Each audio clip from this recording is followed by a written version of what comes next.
Thank you. Mic check. 1, 2, 3.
All right, good morning, ladies and gentlemen. Please consider this your 90-minute warning until kickoff, until lineups lock, until the sweat is no longer on your television. We've got a lot on tap in this show, including lots of betting advice, lots of fantasy advice, and I believe dogs. Oh my gosh, I'm Jessie Coffield. He's Emerson Lotzia, and here's proof it's our Underdog parlay. Yes, I gotta see this video. Parlay of the week. Reed Fowler's little man Kolu will be picking two teams that'll be receiving a big old juicy odds boost on the DK Sportsbook. Which two teams will it be this week? We'll have the answer for you in the next 30 minutes. Look at that little man. I know. He's Hello, incredible. little sausage man. He's incredible. All right, we're going to be taking your questions on YouTube, on Facebook, Twitter, all that fun stuff throughout the show. We're going to be looking to these three guys for answers to said questions. So let's punch them up here. We have Julian, the Bagel Boss, Edlow. We have Steve Buchanan in the middle, and my Canadian friend, Jeff Ulrich, on the left side of your screen. So guys, it's NFL Spin Move here. We're going to put a DraftKings spin on some of the big NFL stories right now. Again, as we near kickoff, we got some injury news. We got all sorts of fun stuff. But I do want to start with Teddy Bridgewater. He's going to get the start for the Saints. Pretty cheap here, guys. $4,700. Would you play him, Jules? Earlier in the week, I thought about it a little bit, and the only thing I can say is that he'll be extremely contrarian at this point. Normally, you would look down at this price point to a guy jumping into a starting role, but we have Mason Rudolph for $4,800 in a way better matchup against the 49ers, and he's just a way better quarterback, it would seem, at this point. So that's going to be a really popular play. And then we have the Cam Newton news, which gives us Kyle Allen at $4,000 in Arizona, indoors, against a terrible secondary. There's just so much great quarterback value on this slate. I don't think I'm going to be touching Teddy Bridgewater at all. All right, Jeff, what do you think here, man? He's on the road. He's at Seattle. It's not the easiest place to play. Gotta hear you, buddy. Unmute yourself. And a oop. Come on. And a oop. Come on. Steve, go ahead. Absolutely not. I think I would actually rather play a quarterback who's actually not starting today before I play Teddy Bridgewater. There's just so many other options. That is a hot take. There's just so many other options on this slate. If you want to go cheap, like Julian said, Kyle Allen is at the bare minimum for quarterback today. Mason Rudolph, who looked phenomenal when he came in for Ben Roethlisberger last week, is another option as well. Teddy Bridgewater just looked absolutely terrible. I get he's got some good talent surrounding him here, but I think the Seahawks are going to handle this game very well. I don't think the Saints have a chance in this one against the Seahawks, so I am nowhere near Teddy Bridgewater in this spot. Jeff, you want to try to not ruin the show 2 minutes in? No. And you want to continue ruining this entire program. Jessie, ask him another question. All right, guys. James White will not play today against the Jets. He is expecting his first child with his wife. Very exciting. Very exciting there. A baby. I guess, the Patriots can't game plan about that. So that makes me wonder, is Sony Michel, Rex Burkhead going to be more valuable here now, Steve? I think Rex Burkhead is the one that you want to target here. If they're, when it comes to the goal line work, Burkhead could be the one that gets those touches here. Like Sony Michel should get the run of the game, but I would not be surprised if Burkhead is utilized at the goal line here. Obviously, he can catch some of the passes as well. The other thing is too is that Damian Harris has been lurking. I don't know if they're actually going to actually use him in this spot, but it's just something to consider when it comes to the Patriots running back situation, especially in a situation like this. Now, I usually just kind of shy away from it. You just can't figure out what Belichick Belichick is going to run out on a particular game. But Burkhead is so cheap. If you want in tournaments, especially, Frank Gore is going to be a very popular option. If you want to go a little bit cheaper, Burkhead would be a nice pivot off of that. But it's a dicey situation. But I think Burkhead is the answer in this one. Jules, no James White. Are you looking at Sony Michel or Rex Burkhead? Well, so just to continue off of what Steve was saying, Frank Gore at 4,400 has been one of my favorite value running backs all week. And this is kind of an example of people reacting to the most recent news of James White being out. And I'm hoping that more people pivot to Burkhead off of Gore because James White is out now and, this new news. But Devin Singletary was ruled out on Friday. That's equally as big a news for me to want to play Frank Gore. So I think Burkhead definitely benefits the most here from White being out. He's the guy that will plug into that role. And Burkhead already had a pretty big role. So Burkhead's definitely the guy, but I'm just hoping he gets me better ownership on Frank Gore. In terms of the rest of the Patriots, Sony Michel should be in the same exact role. I don't think it'll change much. The only thing it does do, as Steve touched on, is make Damian Harris active. He was inactive last week, so if this turns into a blowout as 21-point favorites, then maybe Damian Harris, who looked good at times in the preseason, sees 10 carries in the second half. Who knows? All right, Steve, doesn't sound like Rashad Penny is going to play, so how much more interested now are you in Chris Carson?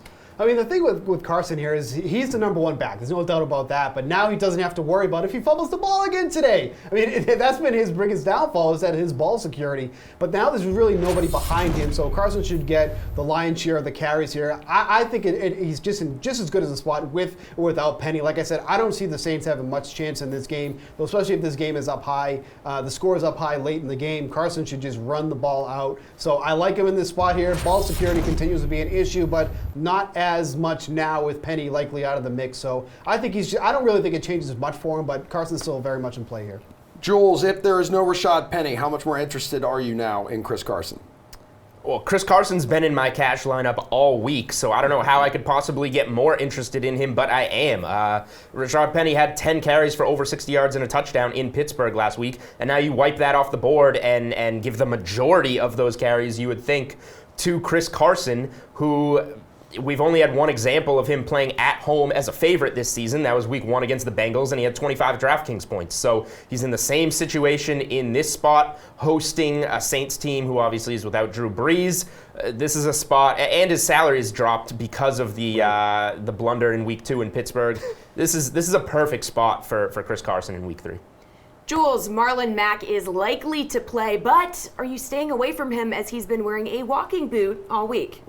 I will stay away from him. This isn't a play that I was necessarily on to begin with, even if he had been healthy. I think Marlon Mack is in a fine spot. You're obviously starting him in season long for the most part if you have him, but from a DFS angle, I didn't think there was much value one way or the other here. He's a fine play, but there's so many guys on this slate now with Frank Gore, with Rex Burkhead, with Chris Carson, Christian McCaffrey. Like, there's so many good running back plays.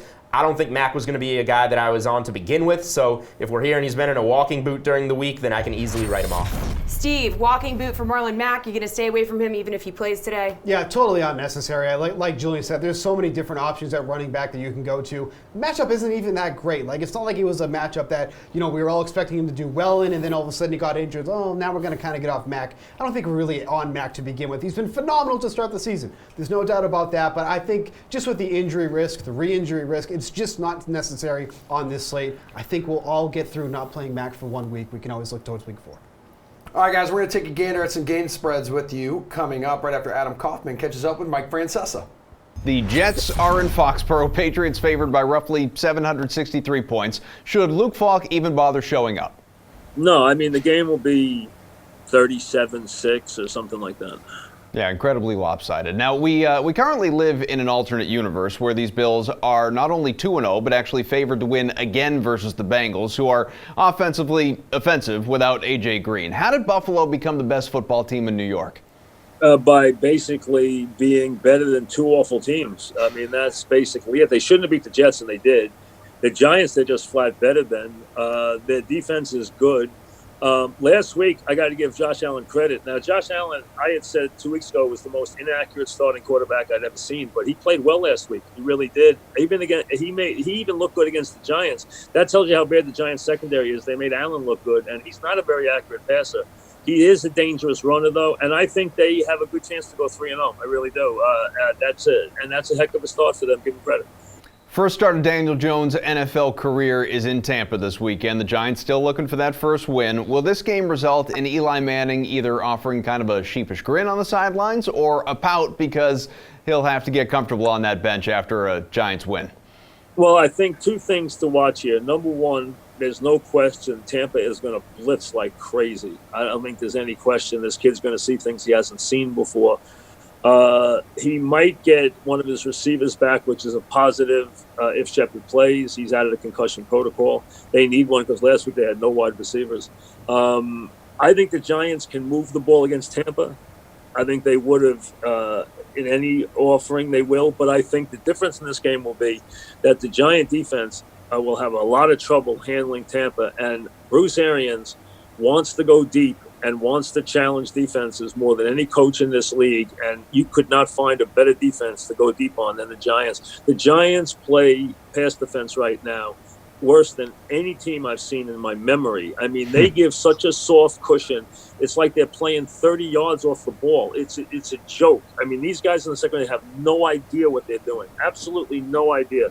And they can make anybody look good. I would expect this to be a very big week for Jameis Winston. Cleveland looked just a little bit more like the Browns team many of us expected last weekend. Me, not you. Let me say two things about the Browns. Number one, give Odell Beckham credit. He played very well on Monday night. Two things, though. I thought Baker Mayfield was hideously bad in that game. Absolutely. He could not figure out the Jet defense. He couldn't run the offense right. He was ponderous at the line of scrimmage. He was inaccurate. I didn't like him at all in that game. But and Myles Garrett, listen, you have a world of talent. Stop with the stupid penalties, please. I mean, my God, the guy has got like 8 penalties in 2 games. Stop. I mean, you can get to the quarterback. We know that. Stop with the dumb plays. I mean, couple of his personal fouls were ridiculously late. Well, the defending NFC champion Rams are the next challenge. They're coming to Cleveland. This game should produce a lot of points. Baker Mayfield, clearly you're not high on him, but will he outduel Jared Goff in primetime? No, I think the Rams win this game because I think that they will put a real good defensive effort, and it'll be a low-scoring game. I don't think it'll be a high-scoring game. I think it'll be a low-scoring game, and I think the Rams will win this game on defense. Okay, back here live on The Sweat, where it is time to hit the books when these guys give you an on-the-ground view of what's happening at DraftKings Sportsbooks around the country. We have Hal Tendler, Sportsbook Manager at Resorts Atlantic City, and Johnny Avello, Director of Race and Sportsbook at DraftKings. Johnny, I will start with you, my friend. Which lines have moved the most this week, either due to, I don't know, team news or better action?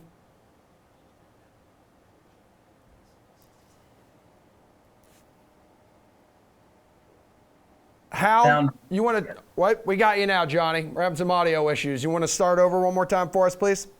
Yeah, the game that moved the full point and crossed the number was the Colts at home playing the Atlanta team. The Atlanta team was actually a 2.5-point underdog, moved to 1.5. So the feeling is here that the Falcons are back to where they should be after last week's win. So that's where the money showed up on that game. That's one of the biggest movers of the week. All right, Hal, what about for you? What are you seeing? Well, we had Carolina opening up at -3, and now Arizona is -2.5. Obviously, the Cam Newton injury, moved the line a lot. The other big move was the Kansas City-Baltimore game, which opened at a total of 55. It went down to 51.5. A lot of people are betting the under, figuring the Colts the Ravens can run the ball and keep Kansas City's offense off the field.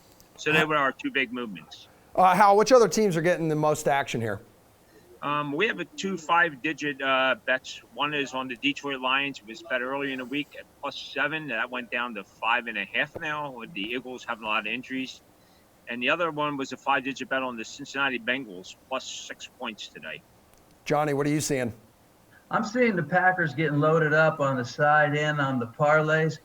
They're a solid 7-point favorite at home versus the Broncos. But the public sees Packer, they see green, they see a team that's supposed to roll. But the Packers haven't put a lot of points on the board, and either have the Broncos. Hal, the biggest bet you've seen put down so far today? The biggest bet was a 5-digit bet on the Detroit Lions plus the 7, like I said. Also, we had an unusual prop bet where we had a gentleman bet the away team to score first and win the game at 30-1. It was the Miami Dolphins to score first and to win the game outright. Wow. You got anything like that in your neck of the woods, Johnny? Oh, I'm just watching the whole network. It's just across all lines. So just a busy Sunday morning. Okay, so let's talk about the biggest bet you've seen, I guess most popular bet you've seen this whole week, Johnny. This is Daniel Jones' breakout day. I mean, everything's Daniel Jones. So Daniel Jones, 234.5 total passing yards. Will Daniel Jones throw 2 or more touchdowns and the Giants win? That's 5-1 odds. There's just, Daniel Jones action right now, and he's our new man in New York. Yeah, Hal, what about for you? We're seeing a lot of bets on the Miami Dolphins and on the Jets. The people like these 20-1, 20-point underdogs, so they're loading up with the big underdogs today. All right, good stuff. And we're just moments away from revealing our teams for the Underdog parlay of the week, where people are going to receive an odds boost for a 2-team parlay. So, Johnny, can you please remind our viewers how odds boosts work? Sure. Odds boost are when we take 2 different types of propositions, or maybe 2 that are even correlated together, and we take the odds, whatever they may be, and boost those odds up to a higher odds to give the bettor more value. So boosts have been real popular with us. We do them every single day of the week. All right, good stuff. I like it. Excellent work. Thank you, gentlemen. Now to the moment, yes, some of you have been waiting for. Let's see who Kolu selects as his Underdog parlay of the week. What's up, everybody? I am Reed from DraftKings. This is my best friend Kolu, and we're here for this week's edition of Underdog Parlay of the Week. He's going to choose 2 teams that are underdogs, and you get boosted odds. The first option is Cleveland, who takes on LA, parlayed with Washington, who face Chicago. Then we have New York, who play Tampa Bay, parlayed with Pittsburgh, who take on San Fran. And the last option is New Orleans, who face Seattle, combined with Houston, who's facing the LA Chargers. So let's go.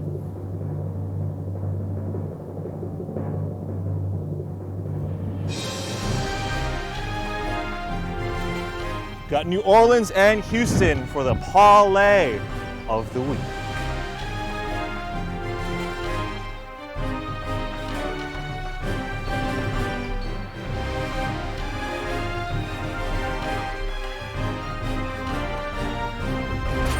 My God, Kolu is just adorable. Unfortunately, we can't watch doggos be cute all day. We actually have to do some work here. DraftKings contributors Jeff Ulrich, Greg Ehrenberg, Gary and Thorne are here, gentlemen. So we're going to talk spreads. Are they too high or too low for these games? Plus, going to need a DFS pick from each contest. Jeff, we start with the Underdog parlay of the week. As we just saw, Saints and Texans getting an odds boost from plus 627 to plus 700, courtesy of Kolu. Would you give this parlay a shot since the odds just got boosted?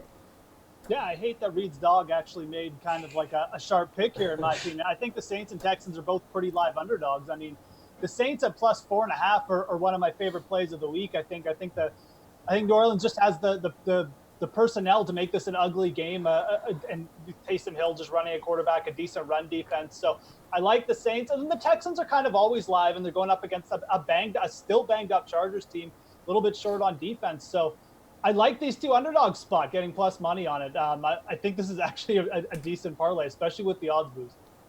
Greg, odds boost. Are you going to take a shot on this?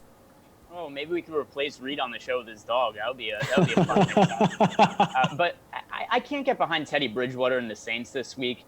He didn't look very good to me. I know he's been decent in the past, and I think as a backup he's serviceable. But I think playing on the road against Seattle, I think it's a really tall ask for Bridgewater to get that offense going. He wasn't really able to get Alvin Kamara involved as much as would have liked last week. So I just don't like the Saints as an underdog bet to win outright. I think with the points, they can make it close. I don't think they win the game, though. Gary and Saints, Texans getting an odds boost from plus 627 to plus 700. You going to take a shot on this parlay? Yeah. Like Jeff said, I think both these teams were already live underdogs. I mean, you look at the Chargers, not only are they beat up, but this is also a team that I think we can all agree probably has one of like the 3 worst home field advantages in all of football. They're actually 1-4-1 in their last 6 home games against the spread. That's not money line, granted, but still, this is a team that doesn't always live up to expectations at home. And when it comes to Seattle, I know there's this luster about the 12th man and how good they've been the last couple years playing games in Washington State. But this is also a team through 2 weeks that has almost lost a game at home to Andy Dalton and the Bengals, and then proceeded to almost blow a game against Mason Rudolph in the second half with the Steelers. So they're 2-0, but they're not exactly a commanding 2-0. So I think at this value, it's a pretty good parlay. The Dolphins-Cowboys spread is 21.5. Greg, is this spread too high or too low? And give me a top fantasy player in this game that you're interested in. All right. Well, it's hard to say that the spread is too low, but I just don't know what to make of this Dolphins team because they've been so uncompetitive in all their games so far. Defense are scoring a ton of fantasy points against them. If we have to pick one fantasy play from here, it's going to be Zeke Elliott for me just because the game script is so good. The only concern I have is this game going to get so out of hand that they just don't play the starters in the fourth quarter and maybe Elliott doesn't get touches? For high-price running back, I prefer Kamara I prefer McCaffrey to Elliott this week, but I think that Elliott for this game is the best overall DFS play. Gary, and is this spread too high or too low, and who you going with as your fantasy player? Arguably, it's too low. Look, I think there is a little bit of something to schedule luck or schedule unluckiness with this Dolphins team. Granted, they're actively trying to lose. We all know that. But they've also played really good teams. They've played the Ravens, who I think right now we can all consider the odds-on favorite to take down the AFC North, and they played the Patriots, and now they play the Cowboys. At some point, people are going to get trapped into betting these massive, massive lines. I don't think this is the week, but maybe week 4 against the Chargers is that game for some of the reasons I mentioned before. In terms of fantasy plays, I'm really getting sucked into Devin Smith at $3,400. Something that was kind of apparent last week when the Dolphins played the Patriots is they might only have one quality NFL caliber defender in their entire unit, and that man is Xavier Howard, and he's going to be shadowing Amari Cooper this afternoon. And, Josh Gordon wasn't necessarily shut down by Xavier Howard, but you've got 2 of the worst cornerbacks in the NFL in Eric Rowe and Jamal Wiltz, trying their best to cover the other receivers in any given offense. And if Amari Cooper is sort of half covered and everyone else is wide open, I've got a feeling that Dak Prescott's going to go with the wide open receivers. And Devin Smith is going to be one of those guys who's consistently wide open in this game. Jeff, Dolphins-Cowboys spread 21.5, too high, too low, and a fantasy player. Well, look, it was bound to happen eventually, but I'm going to agree with basically everything disagree with everything Gary just said. I think this line is too high. Look, the Cowboys are a good team this year, I agree, but they're not Bill Belichick and the Patriots. They're 9-10-1 their last 11 or 20 games against the spread as home favorites. This is not an automatic cover, and now people are asking them to cover 22, 23 points, whatever the line is at now. I think it's too much. I think Josh Rosen gives the Dolphins a little bit of a boost. Maybe all they need to do is score like 10 points here to get the cover, but I like the Dolphins in this spot. I think for a play, I think Devin Smith isn't the play. I think Preston Williams on the other side is the cheap play you want. Remember, Devin Smith was basically out of the league here. So, yeah, he had the nice one game, but this isn't exactly a stud wide receiver we're talking about. I think Preston Williams is really interesting. I think he gets a boost with Josh Rosen. And I kind of like the Dolphins to cover here. So, Gary, and Saints are 4.5-point underdogs on the road at Seattle in their first game with Teddy Bridgewater as their QB. Too high or too low? Well, like I said, they're live dogs here. I think the case could be made that this line is a little bit too high. I feel like Seattle should probably just be favored by your standard 3 points for being at home. Because, again, I haven't seen anything from Seattle that's just wowed me or floored me so far through 2 weeks. So the Saints are 0-for-7 ATS their last 7 games. That's something to think about. They just haven't been good as of late and going back to the latter part of last season. But I do think they're live here, so I don't mind betting New Orleans. In terms of a fantasy play, Chris Carson just has to be someone you're looking at. I know you guys talked about it in the first segment, but he's under 6K on this slate. Someone who already has 39 touches so far this season, someone who's already been, as promised, involved in the passing game. With no Rashad Penny, I just think you can pencil this guy in for 20-plus touches in this game. And this is someone who's already gotten 100% of Seattle's red zone carries so far this season. So he pretty much checks every box. Jeff, 4.5-point underdogs for the Saints. Is this spread too high or too low? And give me a fantasy player. I do think it's too high. I mean, I kind of agree with Gary in that I just haven't seen anything from Seattle that makes me think that they're like this huge favorite in this spot. And New Orleans may not have been good against the spread lately, but last year as a away team, they were 6-2 against the spread. They were 2-0 as away underdogs. So there is some good trends going on there. Sean Payton just is good at playing ugly on the road. It's an interesting thing because the narrative is always, oh, you want the Saints outside of the dome, but against the spread, he's good at keeping things close. He's got those running backs, a pretty good run-stopping defense, or at least it was last year. So I like the plus 4.5 with the Saints. As far as like a DFS play goes, Chris Carson has to be the man, but I really do think like the Saints defense at 2,200 on DraftKings is something you can consider for big GPPs. Greg, where do you sit on this spread? And give me a fantasy player. Yeah, I just can't agree with these guys, and it's because the spread is just not all that high. Like 4.5 points isn't that much to cover. I understand the Seahawks have played in really close games so far to start the season, and it hasn't been against very tough competition. But I just don't know how good this Saints team is going to be with Teddy Bridgewater at quarterback. He only averaged 5.5 yards per attempt last week, and that was even though he faced some garbage time at the end of the game. He just couldn't really hit his guys. He didn't look accurate. He didn't look good to me at all. So I don't have any faith in Teddy Bridgewater. If the spread was higher, then I could get more on board with the Saints. But it's still relatively close spread. I think the Seahawks should be able to cover. And then also for a DFS play, I think it has to be Chris Carson. He's such a safe cash play. With Penny not in the mix, he's involved in the run game. He's going to be involved in the pass game. We've seen him get a bunch of targets so far to start the season. So I think there's a really high floor and a really high ceiling for him. The Vikings are heavy favorites against the Raiders. Jeff, is this 8-point spread too high or too low in your opinion? I think it's too low. The Vikings are just a good spread team with Mike Zimmer. They're 13-7-1 against the spread as home favorites over the last few seasons. And then you're going up against the Raiders, who last year were 2-5 as away underdogs. And they have guys like Tyrell Williams, Josh Jacobs, their main offensive pieces. They're both a little bit banged up. They're both active, but they're both banged up. So I really like this as a bounce back spot for the Vikings. I think that spread is actually too low. I can't really get behind anyone other than Dalvin Cook in this matchup just because the Vikings just don't throw enough for me to make those wide receivers viable. Greg, what's your take on this one? And give me a fantasy player. Yeah, I also think it's a little bit too low. I think that there's maybe a little bit of a kind of recency bias where the Raiders actually won a game in week 1. I think that blew everybody away that the Raiders actually started the season 1-0, that there's some kind of like crazy overreaction the next couple of weeks. I understand they played the Chiefs last week and they got blown out. Maybe that was a little bit expected. But still, the Raiders are not a good team. I don't think they're going to be any good this year. And for a DFS play, I think this is a good spot to target the Vikings defense. A lot of people are going to be on the Patriots defense. A lot of people are going to be on the Cowboys defense. And I think that this is a spot where we could see the Vikings maybe force a couple of turnovers against Derek Carr, maybe score a touchdown. Garion, is this 8-point spread too high or too low? Yeah, rounded two lows. I just really can't get behind or comprehend backing this Raiders team right now. Really the only chance they have in this contest, and Jeff kind of spelled out the game script, is the Vikings are going to try to run the ball like 85% of the time if they can in this game and if they get a lead early.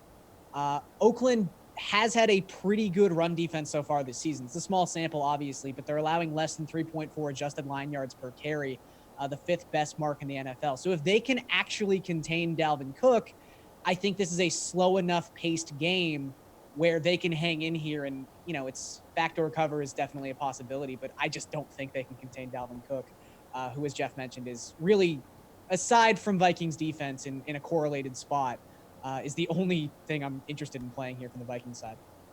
All right, guys, we have a little bit of time here for viewer questions. Jeff, Emmanuel from YouTube wants to know, should I play Sean McCoy or Malcolm Brown running back at Standard League? Boy, I do not trust Sean McCoy. I would actually go with Malcolm Brown. I just really do not know how much volume Sean McCoy is going to get limping into the stadium. I think you see kind of just a muted day, so I'd actually leave Malcolm Brown. Greg, Marquise Brown, Cup, or Galladay, pick 2, says David from YouTube. Marquise Brown, Cup, and Holiday. So Galladay would be the first choice for me for sure, and then the other 2 were Cooper Cup and it's so hard when I get a bunch of lists and they're not in front of it. It was Cooper Cup, and who was the other one? Cup, Galladay, Marquise Brown. All right, so Marquise Brown and Kenny Galladay for me then. All right, let's get one more here for Garion. Garion, let's see. Half-point PPR, Marquise Brown, John Brown, Kirk, or Juju? Oh, you still just have to go with Juju there. I know the results haven't been great so far this season, but he's still Juju Smith-Schuster. Okay, guys, thank you. We're going to take a look at game totals in a couple minutes. But first, Adam Kaufman caught up with Nick Eatman of the Cowboys earlier this week. No Michael Gallup out for a little while now. Surgery on his left knee. The receiver leads the Cowboys in catches and yards through the 2 games. He's obviously been good. But when you have Amari Cooper, you have Ezekiel Elliott, how big a loss is this really? Oh, it's not a huge loss for the offense. I mean, we're going to find out. We're going to find out, has Gallup made that big leap? Or is this a Kellen Moore new offense where the next guy is going to get his yards? And I'm not ready to say that it's the Packers or the Patriots where they just roll in different guys for these quarterbacks. Not saying that yet. But we're going to find out how much of a drop-off there is. I think you'll see a lot of Devin Smith this week. Randall Cobb can do some inside-outside things. But, and I think they'll lean on their tight ends even more. Blake Jarwin. Maybe Tony Pollard can do some things. So they got a lot of weapons. Well, Jason Witten has touchdowns each of his first 2 games back from retirement. You mentioned Devin Smith. Cedric Wilson maybe is another guy to step in. I mean, who do you think does come in and fill some of Gallup's lost production, provided that someone singularly is able to do so? I guess if we're talking fantasy production, is there a guy you like? Well, if we're talking fantasy, I'll just tell you I picked up Devin Smith on my team. There you go. Just because I believe the way this coaching staff typically like to work, they don't like to change 2 positions for the sake of one. So if you moved Randall Cobb to the outside, and then somebody else, then he slide him back in on the inside, I think Devin Smith is the guy that comes in and starts. And he can do those things that Gallup was doing on the outside. He can stretch the field, of course, as we saw. And I think it allows Cobb to do exactly what he was doing and Cooper to do, what he was doing on the other side. I think Devin Smith's a good play this week because not only do I think he starts, but if the game gets out of hand like it probably should, he's still going to be the type of player that stays in there and needs the reps. He'll get in there. I would imagine he plays throughout the whole game. And so I just think he has an opportunity to kind of rack up some pretty good points this week. Zeke's getting a little bit more run, literally, actually. 13 carries in week 1, 23 in week 2. Not too involved in the passing game to this point. What do you expect in week 3 versus a Dolphins team that has allowed nearly 200 rushing yards a game so far? Yeah, I expect that he'll go out and play well early in the game. I don't think this will be one that he'll play 4 quarters. And I know I'm kind of getting ahead of myself, but we're talking a historically bad start here for the Dolphins. I mean, I've never even heard of the Rochester Jeffersons, but they were in the league in 1923 when they had the worst start, and the Dolphins are like right up there. It's historic. And so I think the Cowboys are really good. And so this just shouldn't be close at all. And this isn't about, it's the NFL. It is the NFL, but that team in Miami is just not looking like one right now. And so I think if the Cowboys, we'll see what Jason Garrett, he practices what he preaches all the time. You focus on yourself. You don't focus on the other team. If you focus on yourself, you'll go and they'll dominate. So to answer your question about Zeke, I think he plays a little bit, but I don't think he plays a lot because I think they're looking for ways to get Tony Pollard the ball. Yeah, I know we like to say any given Sunday. I just don't know how many games Miami would win on Saturdays right now, the way it's been playing. Outscored 102-10 through 2 games. 3 touchdown favorite for Dallas going into this game. How can the Cowboys avoid taking this team lightly? In fact, I mean, really, does it even matter if the Cowboys take the Dolphins lightly because they are that bad? Well, here's what's not going well here's another thing not going well for the Dolphins is all week the Cowboys are talking about they got to get off to a better start. They've been down 7-0 in these first 2 games, and then they've kind of coasted. So the focus for them is to come out fast, and you don't want to give them any kind of momentum at all. So I wouldn't be surprised if the Cowboys win the toss to take the football this week, as opposed to the last couple where they've tried to defer. So I think that they really want to start fast. I think they're going to jump on them early. I don't really see them looking past it. Jason Garrett coach teams really have not done that. You could say other things about his style and his history as the coach here, but when it comes to beating the teams that you're supposed to beat, especially at home, he's been as good as anybody. As we're chatting, DK Sportsbook has the Cowboys favored by 21.5 points. I don't know if you know this, but there have only been 35 cases of NFL teams being favored by at least 21 points going back to 1966. Historically, those clubs, they've never lost, but 11, 22, and 2 against the spread. So do you expect the Cowboys to cover? 11. That's interesting. I didn't know what the stats were on that.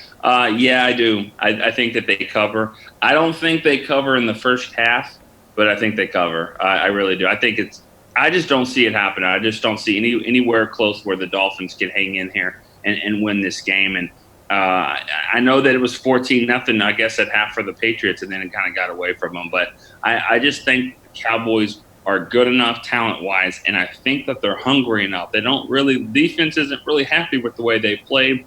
The offense is still trying to prove that they can play with anyone.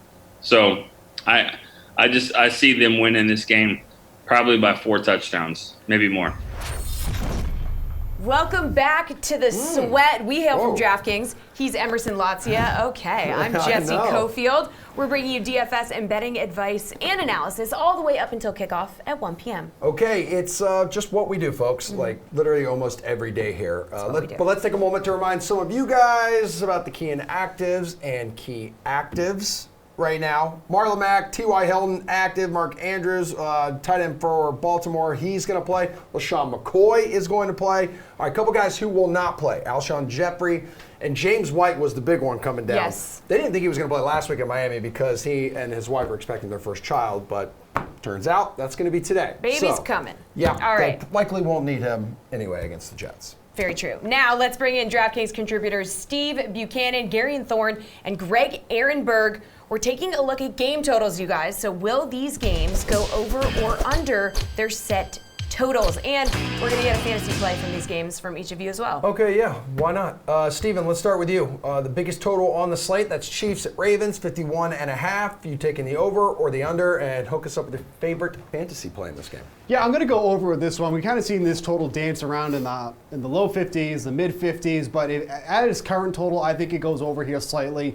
I just like how it's come down a little bit here. You know, there's some chatter about weather concerns. Oh, it's going to rain. Whatever. Dude, it's been disgusting though. Some of the videos out of Kansas City, it's like, oh my God, is that a hurricane? Yeah. It's gross, Steve. But it's not baseball. Like, they'll go out there and they'll still play. So I have no qualms about that. Who I do like a lot in this one, I like Mark Ingram. I think the Ravens might try to slow this game down a little bit with Ingram in this spot, try to keep Patrick Mahomes off the field as much as they can. So over on this one and Mark Ingram. Gary, and talk to me, dude. Yeah, I'm very glad I'm on this segment with Steve because I know how much he loves the weather talk. So just blessed to be here. I'm going to take the over. Look, yeah, it's not going to be fantastic weather, but like Justin Tucker just nailed a 59-yarder in pregame warmups. Like the amount I've heard about the wind in this game, I was expecting like 25 mile per hour, 30 mile per hour gusts. Apparently, it's going to be around 10 to 12 miles per hour. It's going to be swirling. Like, this is not the end of the world. We saw Patrick Mahomes throw a 65-yarder off his back foot last week. Like, if anyone has the arm strength to cut through this wind, it's Patrick Mahomes. And on the other side of the ball, the Ravens have shown they're, first and foremost, a capable offense. But secondly, the Chiefs' defense has been awful. They're giving up 6.7 yards per opponent play so far this season. It's the 5th worst mark in all of football. I just think this is going to be the high-scoring game we thought this was going to be 3 or 4 days ago. And you know what? If it's just rain, that actually makes me kind of like it even more. In terms of a fantasy play, I think I'm just going to take Sammy Watkins here. I know he's coming off an underwhelming week. I know he wasn't the guy last week, but he still has the potential to have massive games. Few receivers have the ceiling he has, and I think he can reach that today, especially with Jimmy Smith still being out for the Ravens. Greg, what do you got? Over or under 51.5? Yeah, over for me. I'm also really happy that we got to see the first appearance of Weather Steve of the 2019 football season. And I agree with him, though. I don't see how the weather's really going to matter here. Like, there's been research done on this. Rain doesn't really tend to affect the outcome of total points on a game. What generally affects it is once you get high winds, because that affects the passing game, or really cold weather, because teams tend to run the ball more in that situation. A little bit of rain isn't going to really impact the total here. And it's a game with Patrick Mahomes. He's going to be throwing down the field. And in order for the Ravens to keep up, Lamar Jackson's going to have to throw most likely. And he's looked much better throwing the ball than he has in previous years. So I think that this should be a relatively high-scoring game. For a DFS play, I like Mecole Hardman in this spot. I don't think he's going to have all that much ownership in GPP. And I think that had his 74-yard touchdown pass not gotten called back for holding last week, then we would have been looking at a spot where I think Hardman would be way more popular this week than what he's going to be. He's big play upside, and I think that he's going to be a really good GPP target until Tyreek Hill comes back from injury. On the other end of the spectrum, we got Jets at Pats at 42.5, one of the smallest totals on the slate. Gary, an over or under, and your top fantasy play? I'm going to take the under here. The Patriots are going to need a little bit of help, just a little bit. I know last week they would have reached this number by themselves, barely, in that 43-0 win over the Dolphins, but I think the Jets are going to have to actually do something on offense to get this game over, and I'm not confident they can do that necessarily. I mean, this incarnation of the Jets with Luke Falk at quarterback is already daunting enough. They have the lowest implied total of any team in week 3, but even just the Jets historically in Foxborough, they haven't scored a touchdown in New England since 2015. That's crazy. And I'm not sure I'm confident this version of the Jets can do that. That being said, even with the low touchdown expectancy, I like Le'Veon Bell a lot, especially in GPPs. I feel like he's being ignored because there's just so many smash spots for running backs above $7,000. You've got Austin Eckler in a really nice spot. Christian McCaffrey's in a really nice spot. Zeke Elliott is obviously in a really nice spot. So if you're paying up at running back, you're mostly paying up for one of those 3 guys. Le'Veon Bell might get 15 targets in this game. Again, I don't think he's necessarily going to score a touchdown, but I just think he's the only piece in this entire offense, and he's played 95% of the snaps so far this season. Greg, 7 of the Patriots' last 8 day games at Gillette have gone under the total points line, but where do you sit on this one?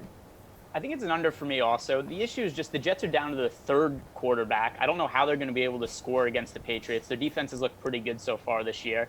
And then on the Patriots side of the game, I think we could see them get out to a lead and then just kind of run the ball with Sony Michel. I think not having James White for today actually makes a little bit of a difference in terms of the pace of play, because that's going to mean more snaps for Michel, which means more running the ball as opposed to just being able to air it out a little bit and throw little dump offs to James White. So I also like Sony Michel as a DFS play. He's going to have to play more snaps now that James White isn't there, and it's also a really good game script for the Patriots to be running the ball out towards the end of the game. Steve, Jets, Pats, 42.5, over, under, and your top fantasy target in this matchup. Yeah, I would take the over if this was asking how many punts the Jets will have in this game. But since we're talking about the game total, I'm going to go under in this one as well. Like these guys have been saying, I just don't think there's enough on the Jets offense to help them reach this total. Like, is it out of question that the Patriots score over 30 points in this game? Absolutely not, but I just don't think the Jets have enough to get the over in this spot here. So I'm going to go with the under on this one. As far as a play here, I think Rex Burkhead actually makes a lot of sense. Now with the news coming out, especially in tournaments, we didn't really have a pivot play off of Frank Gore, who I think is going to be massively popular here because he's the top back here, going to get the goal line work. But I think Burkhead actually will be the one to get some of that goal line work here, and he can catch out of the backfield as well, which is something Sony Michel does not do. So who knows how this game's going to shape out if, Belichick actually decides to pull a starter or two in this one, but, we don't really see that from him. But I think Burkhead with the late news, I think that's something that could actually be pretty fruitful in tournaments. All right, the Texans-Chargers total, that's at 49, so I want to know if you're going to go over or under, Greg, and a DFS play as well.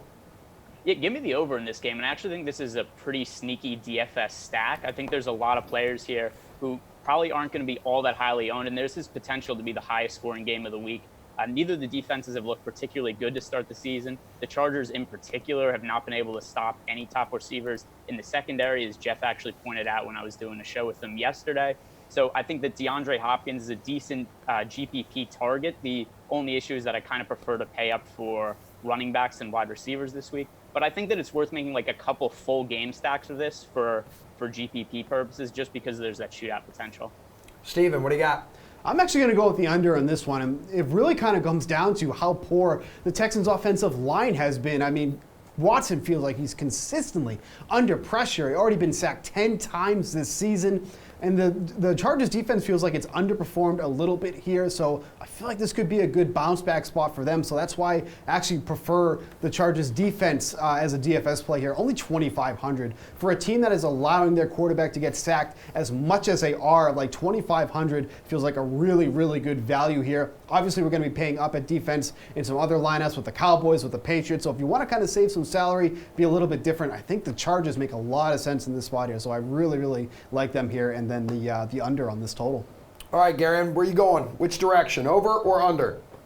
Yeah, I'm going to side with Steve here. I'm kind of leaning towards the under, and I just think it really does come down to the trenches. I mean, by adjusted sack rate, Houston's had the worst offensive line in football through 2 weeks by a wide margin.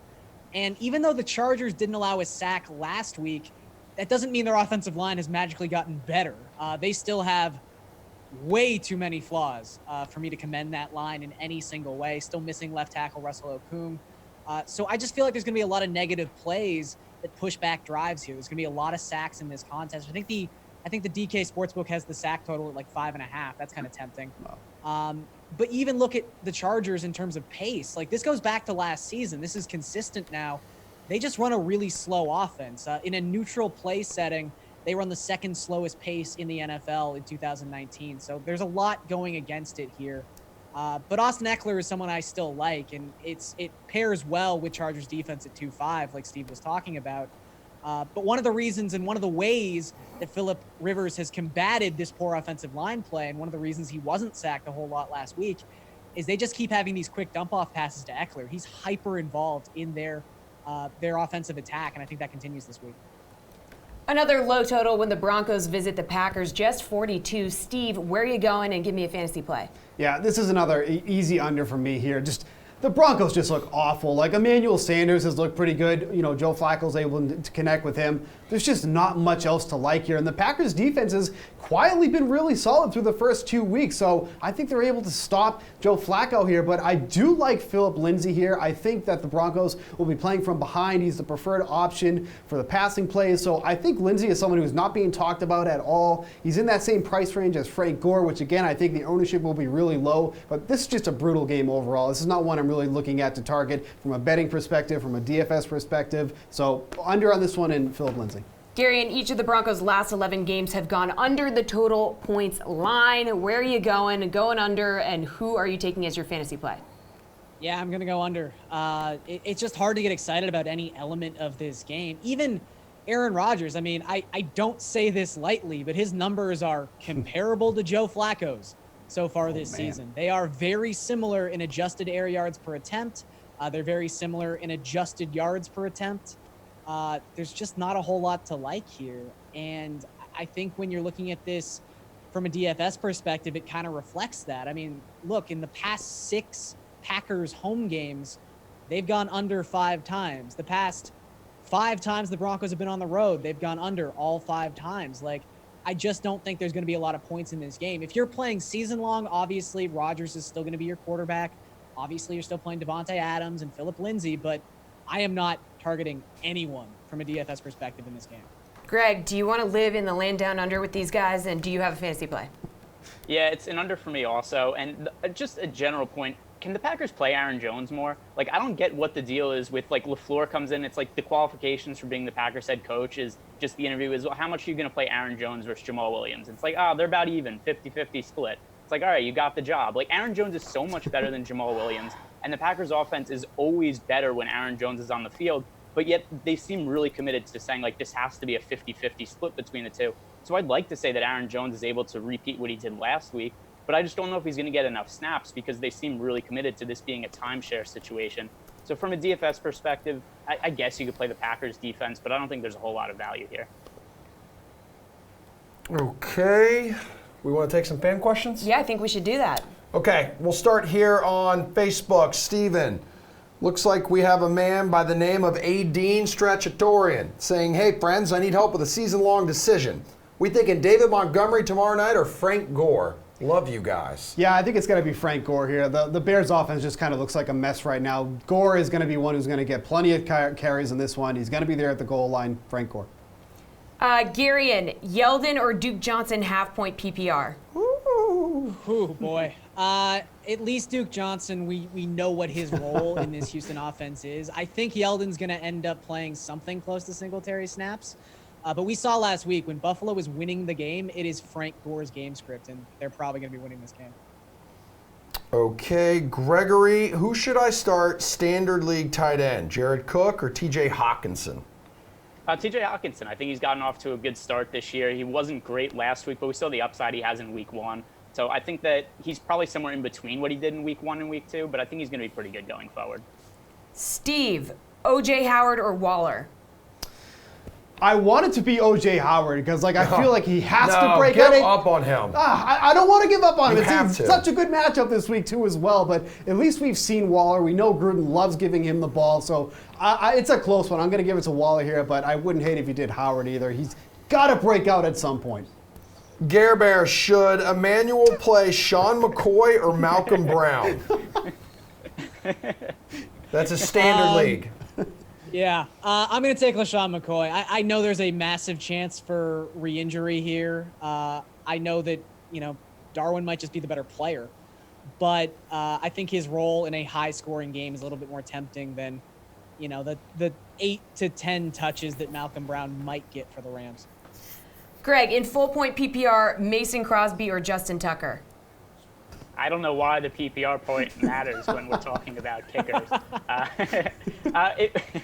But if Tucker's involved, he's always going to be the choice of kicker. Don't really sweat the kicker option. It's kicker play. You should be playing in leagues without kickers. But the PPR point, Tucker's the better PPR play. Bring it up with David from YouTube. That was good. Real quick, before we toss another quick break, Steve, would you play Jimmy Garoppolo over Baker Mayfield? Yep, I would. I think it's going to be a tough game for Baker. Good. Excellent, Steve. Thank you. You're welcome for your to team. all three of you. We're chasing or baiting some scorching hot DFS takes after the Pat Mayo Experience delivers some cheap plays. Pat Mayo here in the PME studios, coming at you with some low-owned, cheap DraftKings flyers for your Week 3 lineups. And if you didn't tune into the Pat Mayo Experience live every Sunday at 9:30 a.m. Eastern Time, give your head a shake. Figure that stuff out. So we'll be taking all your questions and trying to give you some good advice. Chris Meany from The Athletic is here with me. Let's roll through these. Let's do it. Kyle Allen, play him. Got to. 4K? 4K. Why not? Think about the things you can do with your lineup if you roll him out. If it's good enough for your cameras and your TVs, 4K is good enough for Kyle Allen in your DraftKings lineups. And he can run, which Cam Newton can't run this year. So, yeah, absolutely. You do that, and you can spend up on running backs. Yeah, high-paced game, too. Arizona is one of the fastest teams, Absolutely. And I would expect to see Carolina be a faster team now with a healthy quarterback instead of a quarterback who can't walk, which leads me to the other side of the ball. The Birdman. Coco Beware. Demir Bird. Again, why not? This is up-tempo game, fast-paced game. Revenge game for Bird. You got the revenge narrative there. Plus, he looks pretty good in this offense. He's getting some targets. And Kyler Murray's throwing the ball 94 times in 2 games. Yeah, people will tell you that Nelson Aguilar is the play. And that's even if Alshon Jeffrey plays or he doesn't play. Yeah. But I'm going to go with Arcega-Whiteside instead. I just think the upside is that's a big 0 waiting to happen. But it's also 30 DK points waiting to happen, where we know what Aguilar is. Yeah. And he's going to be super chalky. It's a pass. He's going to be very chalky. Absolutely, you're right. I would play him in cash, but I wouldn't roll him out in tournaments. I think Arcega-Whiteside is very interesting. Yeah, he's the deep ball threat now in that offense. But of all those cheap receivers, I think I would go Arcega-Whiteside 3rd, Bird 2nd, Devin Smith. Devin Smith? My guy. Take some shots downfield against the Dolphins. Yeah, absolutely. Why not? Yeah. They're favored by over 3 touchdowns. Yeah, Sorry. and they don't even have to look Amari Cooper's way in that game. So he's very interesting. And somebody I said last week, and I'm going back to, is James Washington. I think Washington's going to be a factor with his old college quarterback, Mason Rudolph. No worries about Deontay Johnson starting in this game? A little bit. Deontay Thompson. Yeah. I'm getting everyone mixed up these days. I'm getting old. It's easy, too. There's been a lot of change in the past couple weeks in the NFL. So, a little bit, I suppose, but it just means Moncrief's gone. We can forget about Moncrief. I think Washington's the guy. So Smith, Bird, Arcega-Whiteside would be my 3 guys in the $3,000 range around there. TJ Hawkinson is someone that we discussed on my show. Yeah. That just everyone was off of him week 1. He went off. Everyone got on him week 2. He sucked. Now it's not a bad spot against the Eagles. Absolutely. The secondary, I mean, they flat out canceled practice midweek because they didn't have enough guys who were healthy. So I like Detroit a lot, but Hawkinson certainly fits the bill. Yeah, and even it's not just the receiving core that's banged up and the secondary that's banged up for the Eagles. The secondary is not good for the Eagles, but their defensive line is banged up too. One of the reasons that Hawkinson didn't run as many routes as you would expect is because he had to stay back and block. He probably does not have to do that this week, which puts him on the field like 90% of the time, and he's running routes. And he's $3,500. Yeah, that's pretty good. Yeah. Finally, Derwin Thompson. Doesn't get any cheaper than 3K. It does not. I can't pull the trigger unless I hear substantial rumors, and even these are fake news half the time. Yeah, oh yeah. Ian Rappaport's become the king of like, oh, well, he's not going to play, and then he plays. Yeah, you wonder what he's tweeting out there for his own lineup sometimes, but I think Shady is going to be fine in this game. I think they were just being cautious with him midweek, knowing that Damian Williams wasn't going to be able to play. He suffered that ankle injury late in that game, so I think he gets a lot of work, especially in the passing game. All right, so if all of those guys, if one of them is going to make your single entry lineup, which one would it be between all those positions? I'm going back to Washington. I really am. Devin Smith is such a better play. Devin Smith is the play here. Yeah, he probably is. What, he get 4 targets and grab 3 of them, deep threat ball. He probably is the play, but I think, Pat, he's going to be pretty chalky as well. I don't think he's not going to be Aguilar. Like, no, he won't be Aguilar chalky. He's not going to crack 10%. Yeah, but that is the pivot from Aguilar. There's a little bit more safety with Smith. Yeah, so you can pivot from Aguilar onto Smith, and you want to pivot off of Smith, you can go down to Bird. Yeah. Boom. Yeah. Then you're good to go. Cheapest RB, shout out Frank Gore. Yeah. 4-4. Yeah. He better score 2 touchdowns or he's not doing anything else. He's going to average 2 yards per carry. Yeah. That's what he does. That's what he does. You just hope he falls in the end zone for you. Exactly. Chris Meany, you can check him out on the Pat Mayo Experience every single Friday on all of your podcast feeds and the DraftKings YouTube channel. That'll do it for us on Sunday morning. Back to y'all in the studio. Okay, now to my second favorite part of the show, because Kolu was obviously my favorite. This is when Steve and Julian are going to exchange hot takes about today's slate. Julian is likely going to scream and yell a lot, hoping to grab your attention and make him feel important. But Steve, I want you to take this away, and I'm going to stop talking because you seem to know what you're doing. I appreciate that, Emerson. I mean, that is a vote of confidence if I've ever heard one here. Oh, wow. So for this week, I think... Yeah. I think Amari Cooper is going to be a total bust against the Dolphins here. And here's why. He's going to actually draw shadow coverage from Xavier Howard, who obviously is a very capable quarterback. He's probably the only capable cornerback on the Dolphins here. I think this is going to be a total bust for Amari Cooper. I know the matchup, the team total is very enticing, but it's not going to be him. It's going to be Devin Smith. I was trying to tell Julian off the air. He is going to be the one that's going to benefit here. Michael Gallup is out of the lineup here for the Cowboys this week, so I think Cooper, don't even bother. Don't go that route. Pay up for somebody else. Forget about Cooper. Take Devin Smith. Take anybody else on the Cowboys, just not Amari Cooper. Yeah, I mean, I think Devin Smith has a decent chance to be higher owned than Amari Cooper. So I don't think it's that hot of a take. Oh, come on. Amari Cooper. That's ridiculous. Has the number 1 wide receiver gone off against Miami so far this season? I know Antonio Brown. Antonio Brown went off. He had like 5 catches for 50 yards and a touchdown. So if you're going to fade Amari Cooper because he's going to have an Antonio Brown-like day for 12 DraftKings points, that's crazy. Like, sure, Devin Smith's going to get the better matchup. He's going to be the value play. Nelson Aguilar will steal a little bit of ownership from him in the similar price range. Aguilar will be the chalk as the Eagles wide receiver 1. So I guess that makes Devin Smith a little bit dicier. But yeah, I think Randall Cobb will have a good day in the slot. I think that Devin Smith will have a good day. And I think Amari Cooper could struggle a little bit. Maybe he'll break a big one off, but he has the most difficult matchup of anyone against Miami. So, sure. It's a fine take. Okay, well, what's your take, Hot Shot? You got a hot one, right? Yeah, hot shot. So what we're going to go with here is the Miami Dolphins and the New York Jets combining for 3 total points in their games today. You can pick which one is going to get the field goal. I don't really care. I'll say maybe the Jets get shut out and the Dolphins get a field goal in Dallas. But those 2 team totals combined for about 23 points. I'm going to say that they combine for 3 total points. That means that you can play the Jets under 10.5 in New England. I think that's at about -125, -130. They're going to get shut out. And you can play the Miami Dolphins team total under 12.5 in Dallas because they're going to score a field goal. In the Jets' last 3 trips to Foxborough, they have combined for 12 total points. That's 4 field goals. They did not get to the end zone in any of those trips. The last time the New York Jets scored a touchdown in Foxborough, it was October 2015. Oh. That is a long time ago, and they're not going to do it again today.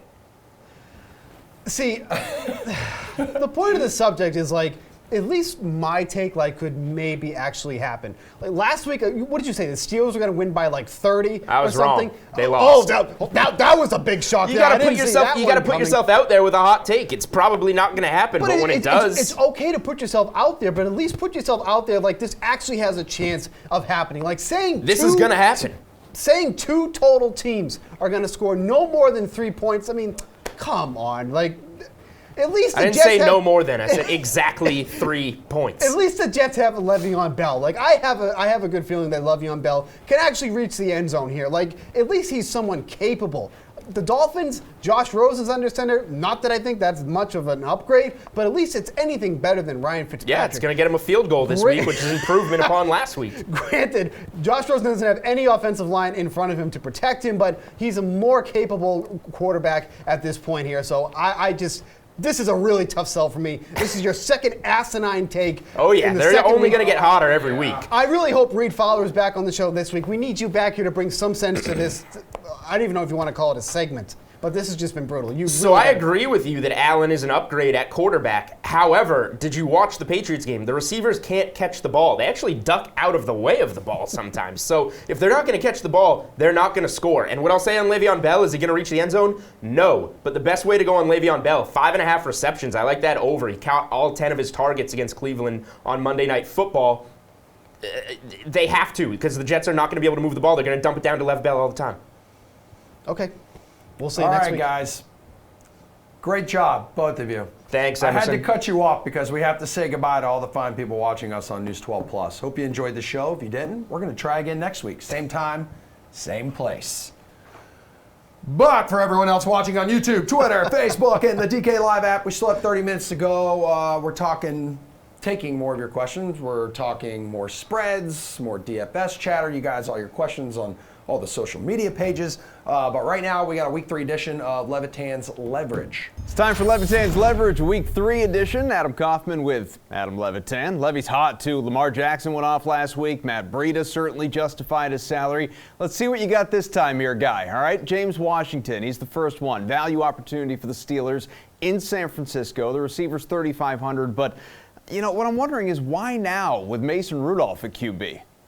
Yeah, that's exactly why. I mean, Mason Rudolph and James Washington played at Oklahoma State together where they just went absolutely ham for 3 years on the Big 12, and every chance that James Washington has gotten in the preseason, he's performed extremely well, and it's all been with Mason Rudolph. And now Dante Moncrief has been benched after repeated drops. So I think we see an every down role for James Washington. Dante Moncrief not going to play very much at all, and he's got his boy at quarterback. I think it's actually a perfect situation for James Washington. All right, so there you go. Maybe the Steelers are actually better without Big Ben. Devin Smith, another cheap wideout, 3,400, so just a smidge lower for the unbeaten Cowboys. Michael Gallup, of course, is out. Plus, you've got that anemic Dolphins defense headed to Dallas. Just automatic play?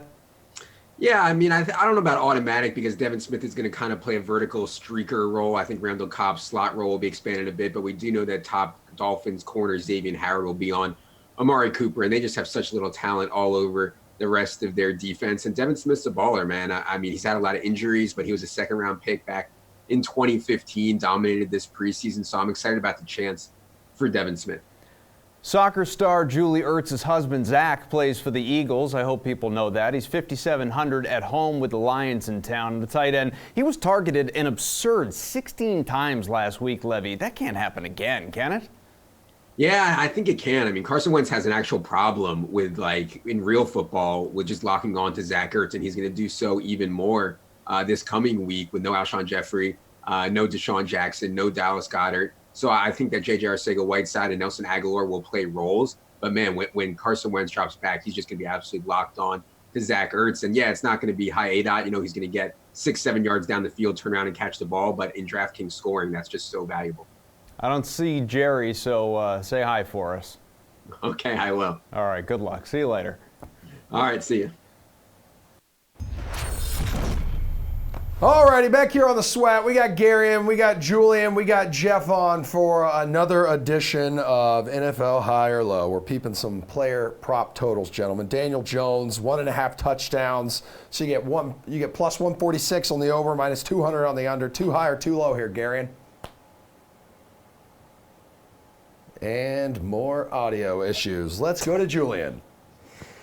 Look, I think that this number is set appropriately in terms of the 1.5 touchdowns, but the juice on the under is just a little too much to lay for me. So if I'm gonna make a play on this, I'm actually gonna take plus 146 on the over and say that he gets into the end zone twice here through the air. I get that the minus 200 is.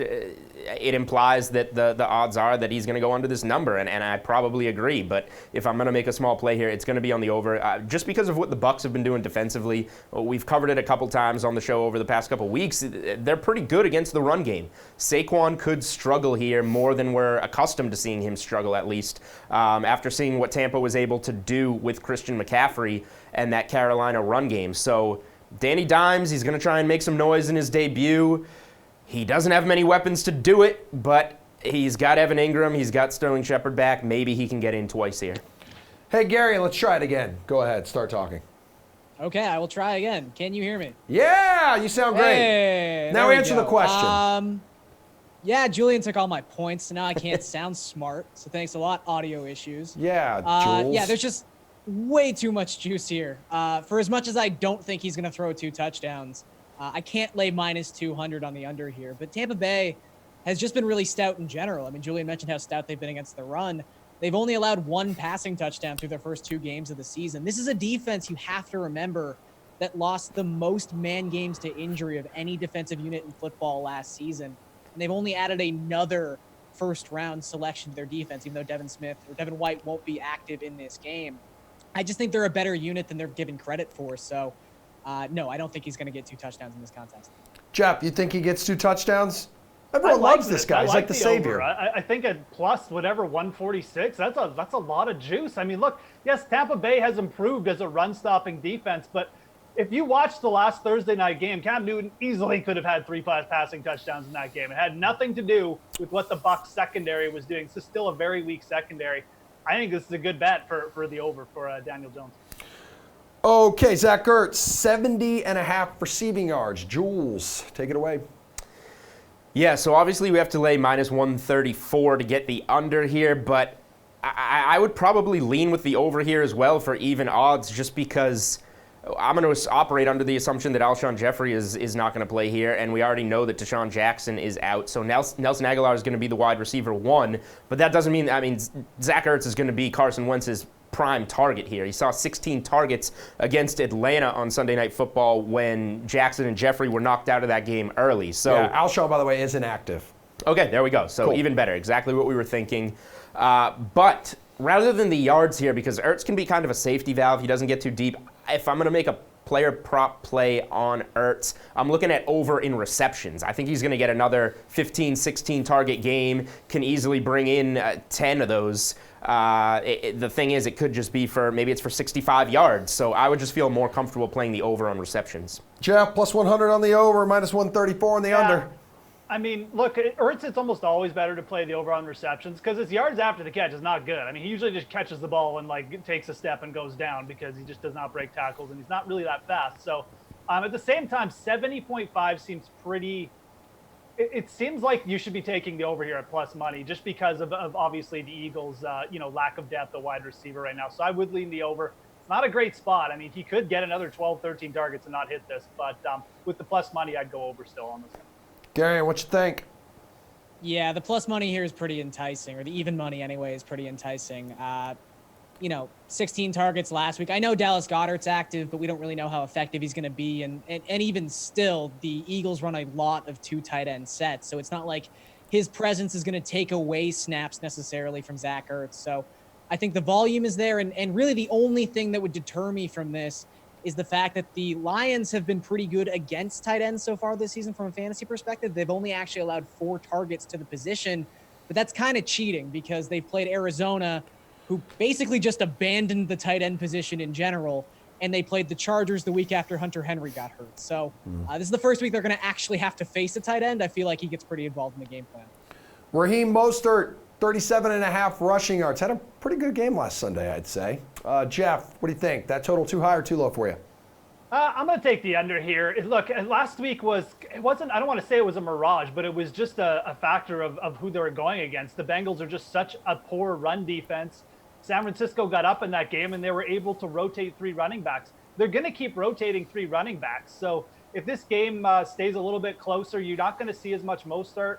And look, the Steelers generally, just in general, have a better run defense than they've shown thus far, and they definitely have a better run defense than the Bengals. So, again, with 3 running backs in play and a better run defense, I'm going to take the under here. There's too many factors here that could lead to a bust game for him. So, all right, Gary, and take it away, please. Yeah, to echo what Jeff was talking about, I just don't like chasing these props in clear 3 running back committees. I mean, sure, he played the most snaps of any San Francisco running back last week, but he only played 47% of their offensive plays. And Wilson Jr. and Breda were on the field for more than 20% of those offensive snaps. So this is like clear-cut 3-headed monster at running back for San Francisco. And like Jeff said again, Pittsburgh has, if there's any redeeming quality of their season so far, it's that they've been able to limit opposing running backs, at least on the ground specifically. They're 8th best in adjusted line yards per carry at 3.83. So I'll take the under here. Okay, Julian, that leaves you. I need an answer. Unfortunately, I kind of agree that this is a good stay-away spot, kind of like the Daniel Jones bet, but we are picking sides here. So I'll be the guy to pick the over. I think that he looked really good running the ball last week. He did lead the team with 13 carries for, I think, 83 yards, so that's encouraging at least. Now we're getting a number that's less than half of that. Look, I do believe in the Steelers' defense a little bit more than what we've seen so far, and I believe that this is going to be a closer game against the Steelers, so we're going to see all 3 of these guys, and it's going to be tight. However, if he got 13 carries last week, I think he can find his way to 8 to 10 carries in this game, which should be enough to get him the over the way that he's looked in preseason, the way that he looked last week, albeit against the Bengals defense. It's a small number. I'll take a lean on the over, I guess. All right, Gary, and Alvin Kamara, 22.5 DK fantasy points. Over that or under that? I'm going to take a hesitant over. This is probably a stay away for me, but picking aside, I'm just going to have some faith in Sean Payton and his ability to get Teddy Bridgewater ready for this game. I know he only had 1 catch last week in a contest that was primarily quarterbacked by Bridgewater. 3 targets in that game, too, is pretty underwhelming, but that's just not something that seems like it's going to sustain itself. I think the Saints understand that to win this game, they need to, 1, control time of possession, and 2, get their best player and most explosive player of the football. And I think they do that today. And look, he's just really, really good at fantasy football. He's exceeded this number in 3 of his past 4 regular season games. I'm just going to side with the talent here and say he goes over. Jules, only 7 fantasy points last week. I would like to be confident in Kamara here, but those 3 targets last week while trailing to the Rams was terrifying. I don't know. I mean, the game plan has to include him more than that, but Teddy Bridgewater just didn't seem like he was going there. So that's why I'm going to go with the under here. I think Latavius Murray gets a little bit more involved running the ball between the tackles. I think to keep this offense just more safe with Drew Brees out on the road. Tough environment in Seattle. Seattle so far this season against the running back position, they've kind of gotten burned through the air a little bit more than they have on the ground, although Rashard Penny did rip one off. Rashard Penny's on the Seahawks. Losing my mind over here. James Conner, rather, did not do much before he went down. Jalen Samuels didn't do much when he came in replacement of Conner. I can't put faith in New Orleans until I see them do something good with Teddy Bridgewater. Okay, Jeff, 22.5 DK fantasy points for Alvin Kamara. Can he do it at Seattle? I mean, this is always on the table for him to go over just because Kamara is such a good PPR, play, and he's so effective as a receiver. But, yeah, I got to take the under here. I mean, this, like I said before, I think this is shaping up to be an ugly kind of kill-the-clock game where the Saints just try and keep this within a field goal all game and squeak one out at the end. And Seattle likes to play that style too. So, just from a pure pace of play, I just don't know if the opportunities are going to be there for Kamara to get up to 8 or 9 receptions. Definitely going to take the under here. Seattle's run defense is actually a really good. Their secondary is definitely questionable, but I think they might be able to stop Kamara to under 22.5 anyways. All right, guys, we got one more quick break to take. We're going to take all of your questions coming up right after this little preview with Adam Kaufman of tonight's Rams-Browns primetime showdown. Well, normally KFC stands for Kentucky Fried Chicken, but today it's Kaufman's Football Challenge. Shake your heads. Presented by KFC. Adam Kaufman with a couple Colonels, Steve Buchanan and Ben Zwyman. Guys, we got Rams-Browns Sunday night. It's a showdown. It's exciting, obviously. Lots of points expected. Bukes, we need your Colonel's pick for your captain spot. Yeah, so we're going to roll with Nick Chubb here. It's only 2 weeks into the season, but the Rams have already allowed an average of 28.1 DraftKings fantasy points to opposing running backs. And then we've seen Nick Chubb. He's had at least 21 touches in those 2 games so far. He's the de facto #1 running back in this offense, so got to roll with him. Benji, you got a better option? I do, and it's Jared Goff, the QB for the Rams. He's kind of got off to a slow start this season, although he looked pretty good last week against the Saints. So yeah, I'm looking at the Browns defense. They didn't play that well against Marcus Mariota in week 1. I think the Rams have been running the ball a lot this season. I think Sean McVay is going to do some different looks, and I think that's going to open up a lot of plays for Jared Goff in that passing game. Let's stay with you. How about a nice side dish? I mean, the perfect side dish for Jared Goff has to be Cooper Kupp, right? He's his favorite target. We saw last week against the Saints, he targeted Kupp 9 times, five catches for 120 yards. He had that 66-yard scamper in that game. So yeah, I mean, the perfect stack for Goff is Cooper Kupp. Bukes, who's going with that Colonel? Yeah, I'm going to go with Jarvis Landry in this spot. The Rams have allowed an average of 66 receiving yards, 2 slot receivers so far. We have some health concerns with the Browns receiving core right now as well. So getting Jarvis Landry in this spot be a good side dish for you. Gentlemen, you are terrific. All right, that'll do it for this week's look at KFC's Sunday night series between the Browns and Rams in the land.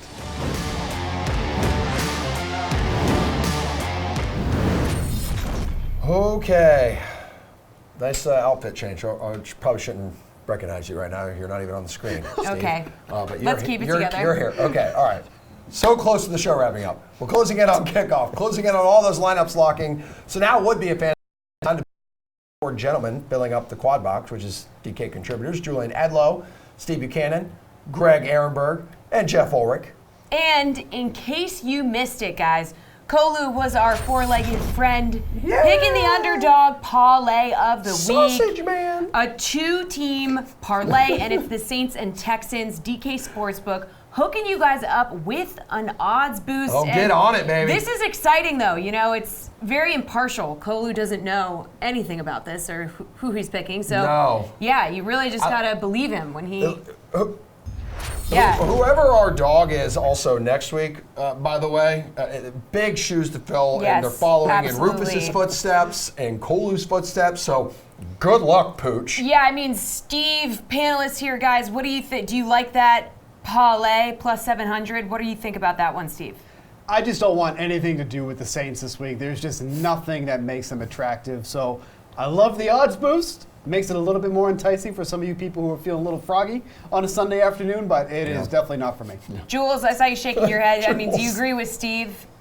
I do, actually. I know that Jeff, I heard him talking earlier about liking the Saints in this spot. I respect Sean Payton. I respect what they're going to try and do out there, but I just think the Seahawks at home, I really like this spot for them, and I don't have much of a take on the other game. I think that Houston is fine, but if one leg of this parlay is not going to going to hit, then that's not good enough. Jeff, I think you might disagree with these guys. I saw you shaking your head. Oh, I think both these teams are super live. I mean, Seattle's not that good a team. New Orleans, like I said, very good at covering the spread on the road, and they're definitely going to make this a competitive game. The other game, I think, is a toss-up. I mean, you got 2 kind of bad offensive lines, banged-up Chargers team, so I think both those underdogs are live. Jeff, what about you? Oh, we already got Jeff. Greg, you. So I just don't think the spread is quite large enough in the Saints game because Teddy Bridgewater is the quarterback. Like, I do think that the Saints are live to win the game. However, it's only a 4.5-point spread. So maybe if it was closer to a touchdown or something, I would like the odds and the points a little bit better for New Orleans. But I just don't trust Teddy Bridgewater to be able to put points up on the board in Seattle. All right, who's ready to work up a sweat? Me too. Woo! All right, we need some last-minute takes before this slate kicks off. Is there anyone you loved coming into today who you are now pivoting off of? Gregory? I just don't think anything has really happened enough this morning in terms of injuries or weather or anything like that that's made me pivot off anybody who I really liked or change any kind of exposure in my lineup builds. So I just don't see a reason that you would have looked at anything that happened today and said, like, oh, I need to totally overhaul everything, because nothing like that's really happened. Steve, he mentioned the word weather, and I saw the anger on your face. Yeah, I mean, just ignore the weather. No one cares about it. If it's sunny, if it's rainy, who cares? They're still going to play football. This isn't baseball. They're not a bunch of babies. You know, if something happens, elements start coming down, they will still play. I don't know what Greg's talking about. I think the James White news that he's out is pretty significant, especially for Sony Michel, because Rex Burkhead could definitely come in here and steal some carries from him, especially at the goal line. So I like Sony Michel a lot coming into today with the news that James White is out. Rex Burkhead getting more of a role in this offense. Even maybe even Damien Harris. Like, that's not out of the question either. So I think this is that Michel is somebody you can pivot off of now. Jeff, what about you? Who do you got? Yeah, I mean, it's definitely been like a front-loaded news. It's a lot of news this slate, but it's all been kind of like before Sunday. I think the biggest thing for me is I liked Marlon Mack and the Indianapolis Colts coming into the week, and after the Mack injury and the Colts defense losing Darius Leonard, I've actually pivoted to the other side. I really like Devontae Freeman over Marlon Mack right now, just because he's healthy, and the Colts are down one of their best run stoppers and have not been good against the running back already. So that's probably been the biggest switch for me. All right, Jules, that leaves you. Yeah, well, I don't know what Steve is talking about, because Greg answered the question perfectly. Is there anybody that you loved that you're now pivoting off of? Steve just answered the question by saying, since James White is out, there's now guys that I like more, which he's right about. He just didn't answer the question correctly. Wow, I think Steve. that I loved a lot of guys coming into today, and the James White news just makes me love guys more. Now Rex Burkhead is on, the radar as kind of a higher-owned play. So there's a lot of guys that I liked coming into this morning, and this morning I only like some of these guys more, and my player pool is probably expanded. Thank you for fumbling through that answer, Julian. We really appreciate it. At least I answered it. Solid. I had a little stutter, but I I'm pro answered it Julian. correctly. I haven't gotten to work with him at all, basically, the entire summer, because he travels more than James Harden. So it's good to have him back in studio and to be on panel with him at the same time. Thanks. Okay. He doesn't travel far. He just goes to whatever casino is closest to his apartment. Typically. Okay, before we get too personal, who's your favorite value play of the day, Steve? It is at my dude, Devin Smith, over with the Cowboys. We talked about this in the hot take segment. Julian didn't have much rebuttal. If anything, he cowered and agreed because he doesn't want to go against his hot take right here. Devin Smith is 100% the guy to own at wide receiver. If you need to save some salary, that is going to be the guy today. Jeff, people really might need to save some salary, so got a value play for them? What's with this Devin Smith love all of a sudden? Devin Smith chalk week, that should end well. This guy was out of the league. Go the other side. Be a man. Preston Williams with the Miami Dolphins. They're the ones who are going to be throwing late. Preston Williams basically their number one wide receiver. And he's got an upgrade at QB. I know it's not a big upgrade, but it's an upgrade. Freeman and Preston Williams, you are going to do horrible this week because Ito Smith is the guy to own in that Falcons running back crew this week, by the way. Oh, yeah. He's on both of my fantasy teams. Yes, Julian, value play of the day. Take your time. Okay? Yeah, before we waste too much time talking about Emerson's fantasy team that everyone at home really cares about, why don't you go through some more players, maybe? Name them? No. Okay, I was going to say, Frank Gore is my dude today. Probably going to be the highest scoring running back of all time. We were talking about it in the production room during my break. It's a great matchup against the Bengals, $4,400. He was firmly on the radar last week with Devin Singletary getting hurt. I couldn't believe how many touches he got. He caught both of his targets in the passing game as well, got into the end zone, and now he gets a perfect matchup against the Bengals that we were just talking about. That 49ers running back trio shredded to pieces last week. I think that Frank Gore is in a throwback 2008 spot on this slate. Greg, where are you looking for value? Ooh, good question. Thank you. I don't know how you could look past Nelson Aguilar at this point. Now that we know that Alshon Jeffrey's inactive, we know that Deshaun Jackson's out. He saw double-digit targets last week. He's nearly min-priced. Carson Wentz is a solid quarterback. The Lions were one of the easiest teams for opposing wide receivers to score fantasy points against last year. Aguilar's going to get a ton of targets. He's cheap. He's safe. I think for cash games, you almost have to play Aguilar. Jeff, who should people be fading? Who should people be fading? Yeah. I think the Cowboys pass game. I really do. I mean, I think this is a massive spot for Zeke Elliott. I mean, the Dolphins just do not have a good run defense. Zeke Elliott's back up to his regular snap load. If you're listening to the Dallas coaches this week, and Amari Cooper's going to have some shadow coverage from a pretty good corner. And I just think that it's a spot where Dallas is just going to be able to run the ball, get up by a couple touchdowns, and let their defense do the rest. So I just don't see much value in Dak Prescott or Amari Cooper in this spot. Jules, who is your top fade on the slate? Yeah, well, besides pretty much the Jets and the Dolphins, I think that Mark Andrews is a guy that I was maybe going back to the first question, I guess higher on earlier in the week and not as much on now. He's banged up. He's obviously active for this game, but he carried a legitimate questionable tag in. And, of course, we have the weather concerns, which Steve will touch on plenty for us. I heard Greg talking earlier in the show. It's really not rain. He's right about that. Rain does not do as much, but if there's any wind here in Kansas City, that would be of concern. But I'm just not all the way in on this Ravens offense as a whole. And this is a guy that's been Jackson's go-to guy. He's caught almost all of his targets in both games and scored in each game. I think that might come to an end today. Okay, Greg, what about you? All the Saints skill position players, like I think there's going to be a time and a place to play them, maybe when they get a little bit cheaper, but Michael Thomas is one of the most expensive wide receivers on the slate. Alvin Kamara is one of the most expensive running backs on the slate. With Teddy Bridgewater quarterback, I know I've been very anti-Saints so far today, but I just don't see a reason to target any of those guys. Steve, who you fading? It was going to be the Saints, but Greg just swiped that one away from me, so I'm going to go with Devonta Freeman. I don't know what Jeff is talking about. Freeman has looked absolutely horrible. Pretty soon, this is going to be Ito Smith's. He's going to be the number one. They took Tevin Coleman away from him, and he needs a Falcons running back to go after. Jeff has to latch on. Say that one more time. I need to hear this. Judge Ito's not stealing anything today. They're going to get Freeman going. It's small sample size. Oh, my God. This sounds like the 2018 version of Jeff about Tevin freaking Coleman. Oh, man. Remember when I just said Tevin. that? No one listens to you. People listen to me. Apparently the host doesn't. But truly, back to my point, guys. Freeman has just looked absolutely horrible. I get it's a very, very enticing matchup against a Colts run defense that really can't defend anybody, but they'll be able to defend Freeman, and I really think Ito Smith might have a shot at being a really sneaky play here this week. All right, we're going to get to a bunch of these viewer questions, but before we get into that, Slate Approved Pick Time. Who's your lock of the day, Julian? And feel free to take your time explaining why. All right, let's see what I can do here. In the 1 o'clock games, we're going 1 o'clock first, right? So I'm going with another Atlanta Falcon here. I like Julio Jones for $7,300 in Indy.